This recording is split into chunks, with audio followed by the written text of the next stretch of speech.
maxaad soo xasuusataa markii aad aragto baartisigis lamaanaha tiktok ku dhafra aadka isku dhiba intay isla dheelayaan iskaabulada dhiirigeliya xafsay mas'uud waji furnaan iyo waali fresh ah 9 qeylo joogta sida qof xabsi ku jira tiim suqare hees hibi iyo talent laga dhigay iyo timo boosh cad ah oo tabar dhaxal lahayn anamdaadse sii gaardi soo gaardi hooyo adeeray mid ma ogtahay iyo matalaadihii hore talis cigaal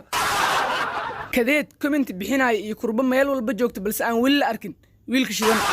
waxaad soo xasuusataa markii aad aragto baarti 3 Katarina Kayfta Soomaaliya oo hilib dafay walina aad u fudfudud ficilka orod badan Samiixa Qaliil hadal miicmiic ah iyo midab iyo muuqaal wanaagsan oo loo maqsuuday Shushu Cabdalla hindili iska metelo iyo timo firdhi malaasta ah oon mudnayn mursal ma ii jeedaa maryalla isku maqiiqi iyo mashruuc aan dhamaanayn mustalifo xogle rifrifan edeb daran oo aad u foolxun iyo eray walba xumaan oo aad jeceshaa qof bini'aadan in la dhaho aniga dhaashana